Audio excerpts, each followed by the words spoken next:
మన కోసం తపన పడ్డ వ్యక్తులకి, వారి కుటుంబాలకి అండగా ఉండాలి.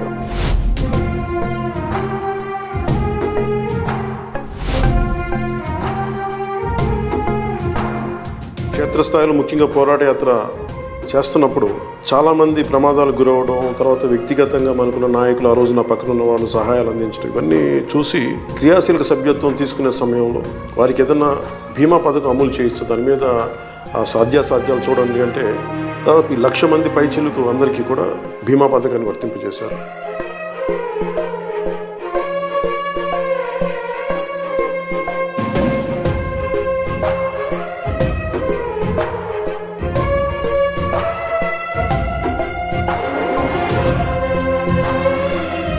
ప్రతి నియోజకవర్గంలో కూడా జన సైనికులు, వీర మహిళలు, జనసేన నాయకులు ప్రతి ఒక్కరి ముందుండి ఈ ప్రోగ్రాంని విజయవంతం చేయవలసిందిగా మనస్ఫూర్తిగా మిమ్మల్ని కోరుకుంటున్నాను.